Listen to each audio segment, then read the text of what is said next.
ఏం శాస్త్రి గారు, గ్రహాలు ఏమంటున్నాయి? ఏం మాట్లాడటం లేదు, సైలెంట్ గానే ఉండిపోయాయి. దండగా, శుద్ధ దండగా. ఇదిగో పంతులు గారు, అమ్మా. ఆ గ్రహాలన్నీ సైలెంట్ గా ఉంటే ఉండేవండి. మీరు నోరు తెరిచి ఆ మంచి రోజు ఏదో చెప్పండి. చెప్పడానికి ఏముందమ్మా, నాది పోలీస్ జాతకం. ఆ గ్రహాలు నన్నేమీ చేయలేవు. జ్యోతి జాతకాన్ని కూడా ఏ గ్రహం ఏమీ చేయలేదు.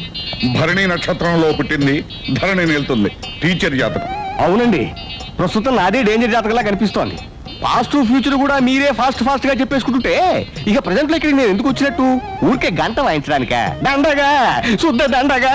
గంట వంట మీరు మీ ఇంట్లో చూసుకుంటారు గాని అది కాదండి. మా ఇంట్లో ఏ శుభం జరిగినా ముహూర్తం పెట్టేది మీరు. చూడండి. అవునయ్యా, వచ్చే నెలలో ఏదో మంచి ముహూర్తం ఉంది. ముందు తుపాకి దూరంగా అవుతుంది, పొరపాటు పేలిపోయిందంటే మీకు ప్రాణాయత చూసుకుంటుంది. ఖర్చు జరిగినా పర్వాలేదు, ముహూర్తం పెట్టడంలో ఆలస్యం చేశామంటే నిజంగానే పెట్టాం.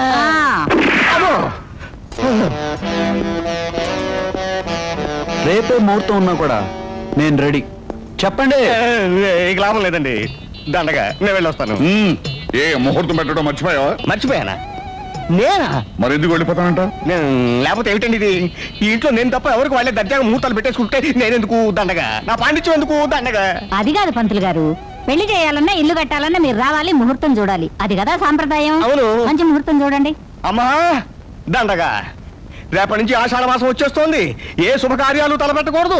పోనీ ఆ తర్వాతనే ఏదైనా ముహూర్తం ఫిక్స్ చేద్దామంటే అమ్మాయి గారి జాతకంలో శని గారు తొంగి తొంగి చూస్తున్నారు. నలమహారాజు అణగారిపోవటం, శకుంతల దుష్యంతులు మర్చిపోవటం అంతా ఈ శని గారి వల్లే కదా.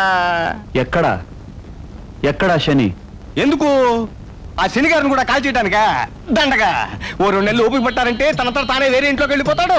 వేరే ఇంట్లో నుంచి వేరే గ్రహం వచ్చి మీకు మేలే చేస్తాడు. అందాక తుపాకీ లోపల పెట్టండి. తూటా దండగా. ఏమన్నావో ఏం విన్నానో, కన్నులతో మాట్లాడే భాషే వేరు. ఏదో మాయా చేసావయ్యా, మనసులతో పాటాడే రాగం వేరు.